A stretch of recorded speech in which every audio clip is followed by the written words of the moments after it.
Hello everybody. What's up YouTube? So yeah, I just wanted to make I guess a little audio review, if you will, of Bioshock Infinite. Man, where to start? For one, well, I beat the game today, and I just kind of backed up from it and just really thought what just happened. I've been telling people, my friends and family that play games, that I feel like I'm going insane. I'm looking at things like Metacritic and some of the forums that I'm on, and I just don't understand where people are coming from with this game. I mean, everywhere I look, oh, it's the greatest game ever. It's fucking brilliant. It's the best story I've ever seen. I just don't see it. I mean, to me, the story is so. If you're anybody who enjoys sci-fi, you know, hell, if you watch Star Trek, the story is going to seem mediocre at best.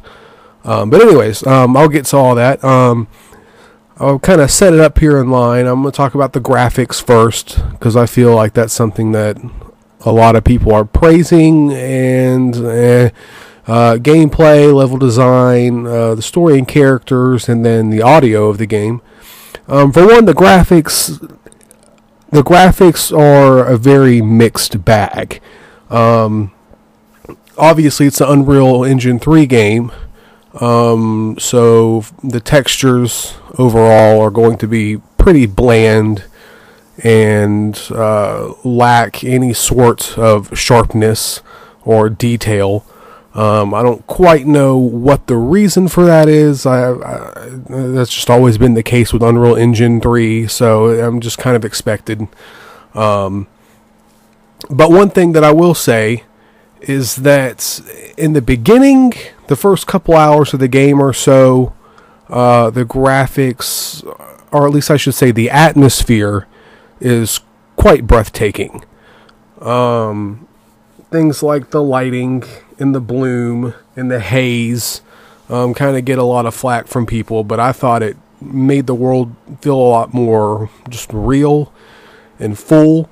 So overall, I mean, I would give the graphics, I mean, it would really have to be like kind of a 50-50 thing. There are times where when you're looking out over, you know, the vastness of the floating city, that it just looks amazing. I mean, and then there are times where you're running around and, you know, things just lack detail. That's the best way that I can put it. I mean, I guess overall, the negatives that I would have to say about the graphics are probably more towards level design. But, I mean, there are certain things, like, and I know it's not a big deal, but, like, a lot of, like, the textures for, like, flower bushes are just absolutely horrible. I mean, I've seen better vegetation in games that are 10 years old. Then there are another, you know, just a few more, like, there's a lot of fruit baskets in the game, and the fruit baskets are, of course, nothing but, you know, a 2D texture with, you know, maybe like one piece of fruit that's sticking out that's actual 3D, and even then that one piece of fruit is made up of like 10 polygons. So, I mean, it's just, overall graphics, again, 50-50. As far as level design goes, which I kind of feel they go hand in hand, it's, again, one of those things that in the first couple hours, it really is brilliant. Everything feels very detailed, very rich. You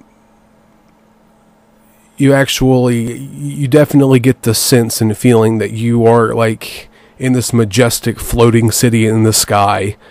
I mean, I really don't have anything bad to say about level design within, like I said, the first couple hours. To me, as the game progresses, then it just drops, is the best way I can put it.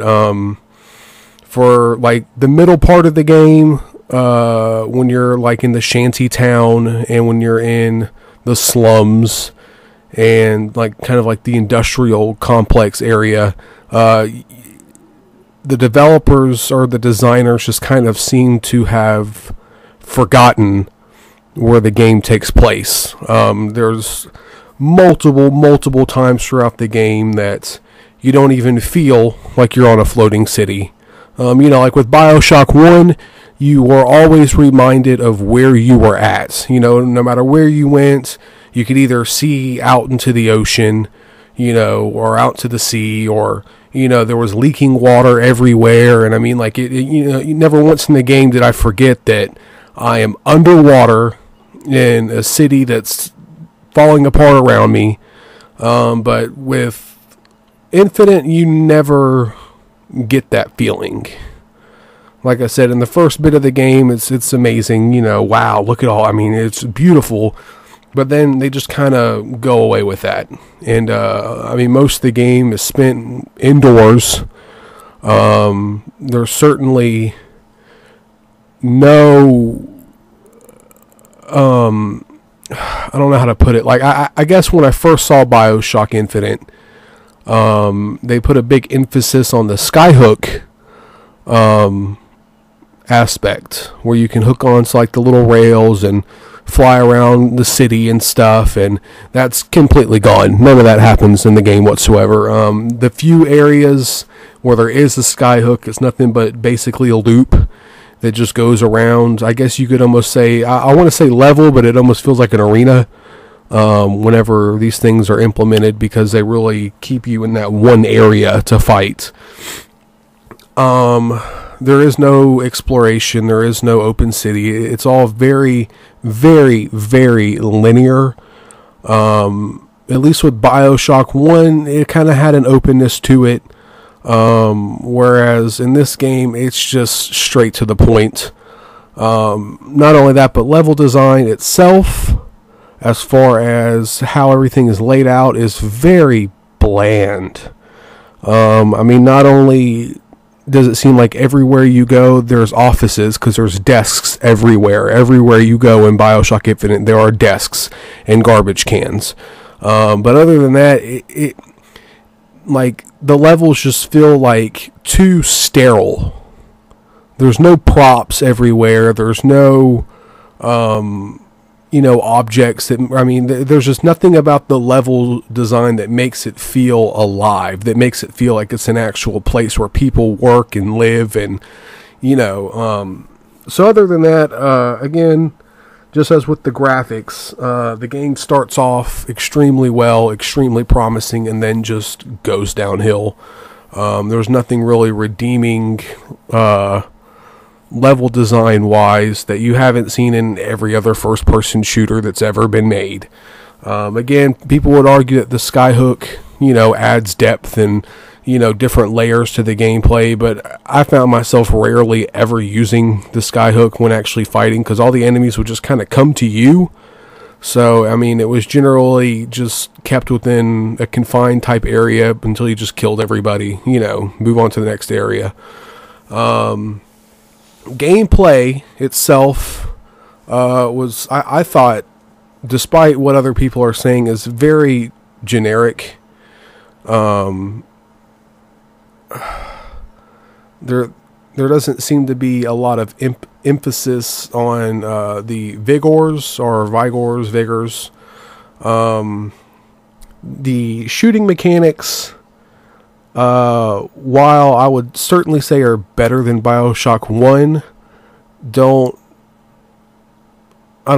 they don't bring a lot to the game, I guess. Like, for one, one of my biggest issues is that in Bioshock Infinite, you finally have the ability to aim down your sights, which to me was, a pretty big change from the series overall. But the only problem with it is that it doesn't make a fuck difference. Whether you're aiming down your sights or whether you're firing from the hip, your level of accuracy is completely the same.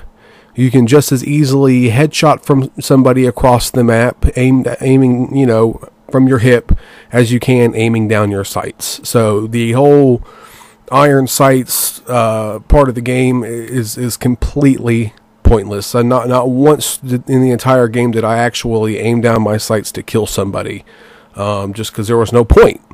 All it did was take up a whole bunch of view on your screen. I mean, it maybe helped zoom in a little bit, but other than that, as far as accuracy goes, no difference. Another thing that I had a problem with, speaking of combat, is the enemies. Way too many generic grunt type enemies in this game, and way too little, like, I guess, specialty enemies. At least in Bioshock 1, you had, like, the little sisters and the big dads, and, the splicers actually kind of had, like, a sense of, I don't know what the word I'm looking for, but kind of like a sense of urgency to them, suspense, and that's just completely gone in Bioshock Infinite. 99% of the enemies that you face are just your generic grunt human, that really don't bring anything interesting to the game that you haven't seen in every other shooter. And then when you do fight, I guess, special enemies, they're very far in between that, or they're just super generic and overused. I'm trying not to give too much away here. Certainly worth playing. Find out yourself. But overall, combat, the enemies, very uninspiring, very mediocre. Nothing that I felt really stood out whatsoever from any other shooting game. Let's see here.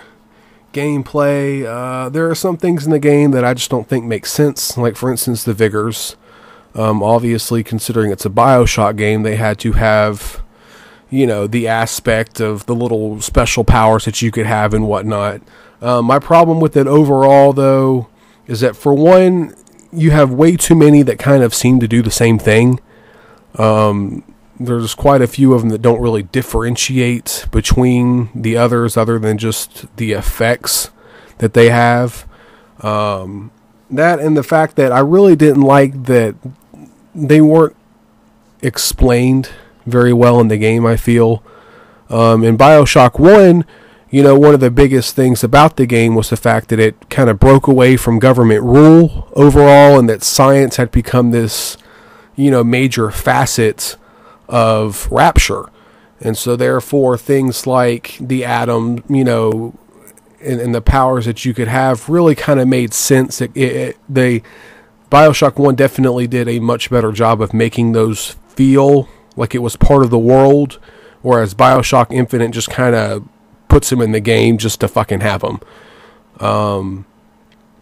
Other than that, like I said, gameplay overall, very generic, very cookie cutter. 90% of the game is you just running around killing things. There's everything everything to me that made Bioshock 1 a good game, it was basically taken out. There's no hacking. There's no, I don't know, like, it's just, you can upgrade your weapons, for instance, but, like, it makes no visual difference, which yeah, there's still weapon upgrades, but I really liked being able to see that, in the first Bioshock. So, like, weapons are still there, but overall, it's basically just a shooter now. There's no real RPG element to it. There's no real, puzzles. There's no mini games. Like, for instance, there's one part in the game before you get your, I can't remember what they call it, but, like, the electricity vigor power that you get. And the story that kind of goes around that is that you have to find this vigor so you can open this door that's, like, powered by, like, this, like, power generator thing, so you can shoot your electricity at it and power it up, But the problem is that once you find that electrical ability and you open that door, that's, like, the only point in the game, in the entire game, where you actually use your powers, like, gameplay wise. Other than that, it's just a means to kill and kill and kill. which is what this game mainly focuses on. It's just killing, killing, killing. Let's see here. The story is so-so. It's like, if you're a fan of sci-fi, then the story to me is just pretty mediocre at best. It's all about time rips and, multiverse theory and all this stuff, and it sounds good, but overall it was just, the story was, like I said, it was so-so. It was definitely something different than what I'm used to seeing in games. It was certainly something that hasn't really been done too much. It certainly had that level of, oh, okay, that's something new. But other than that, overall, it was just again, mediocre. That's just the best way I can describe this game overall. Not only that, but the story is way too stretched out. I feel like I probably played the game for a good 10 hours, and I would say like the first maybe hour and a half of the game is where it really shines before it starts to go downhill. And again, maybe like the last hour and a half, 2 hours of the game is where it kind of starts picking up and really getting story driven and heavy. But other than that, I feel like, the middle 6 or 7 hours lacked very little in storytelling and more go here, get this, kill them, go here, get this, kill them. 10 hours is pretty average, I would think, for the campaign, but I could certainly see how it could be reduced down to like 4 or 5 hours and still tell just as good a story without so much fluff and just bullshit in the center. Characters, the characters, again, so-so, I'm sorry to say. Irrational Games talked a whole lot about Elizabeth and how she was going to be this like advanced AI and all this stuff. And in all actuality, I don't see how Elizabeth is any more special or better than any other non-playable character that, has worked with, whatever character you are in whatever other game. She basically just kind of follows you around, and just talks, and that's about what she is in the game. She has abilities to be able to like conjure up things using tears in the game, which are kind of like time space rips, but again, it falls flat because there's nothing cool about it. Like all that she can do is pretty much conjure up health kits for you, or maybe like a weapon cache. But overall, it doesn't really add much to the game at all. As far as like the other characters go, they're really just kind of there, and the game in no way, shape, or form, I feel, tries to create an attachment. Like, okay, the problem with the characters is that there's some good characters in the game, but the amount of time that you spend or interact with these characters is so little that I just found myself not being able to appreciate how good these characters may have been. You see some of the main point type characters in the game, but the problem is that you might see them for like a minute in the beginning of the game, and then you might see him for like a couple minutes throughout the game until the end, where you see him for again a couple minutes. Besides Elizabeth, you don't see or talk to or spend time with any of the other characters in the game for, I would say, more than maybe 5 minutes total. I really feel like the characters is something that they just kind of forgot to develop, because I guess they were spending so much time on Elizabeth, which I don't quite see how. Again, she's really nothing special. She doesn't help you in combat at all. She just goes and hides somewhere, maybe throws you some salts or some health whenever you're low. How she gets all this stuff, it doesn't explain it. She just kind of, oh, here, I got some health for you. But yeah, other than that, story, again, I can understand people who aren't familiar with sci-fi or really don't, enjoy sci-fi. I can certainly see how they would find the story, amazing. But with me, it's just kind of just general, just, time rip, yeah, yada, yada, yada, whatever. Audio, sound in the game, I have to admit, is actually very good. The guns sound great. The atmosphere is, atmospheric sounds are great. The sound, or not the sound, I'm sorry, but the music in the game is also very good. So as far as audio goes, I can say that it's definitely good. I wouldn't say it's like amazing or anything, but it's certainly, I feel, one of the stronger points of the game. I guess that's pretty much it. I've kind of been going on for about 20 minutes. Overall, though, like I said, the game it's not a bad game. Don't get me wrong. I'm not saying that Bioshock Infinite is like the worst game ever, but I certainly do think that it was way overblown, certainly overhyped. And I mean, it definitely sucks, but it doesn't suck so much that like I would just say don't ever play this game. Again, I don't see where all the 9 out of 10 and 10 out of 10 scores are coming from. I would say if you go to Metacritic and read some of like the 7s or 6s or 5s, you can certainly kind of see a more rational side. I would like to think, because I've noticed that a lot of like the 10 out of 10s are just like, oh my god, story's amazing, game is best ever.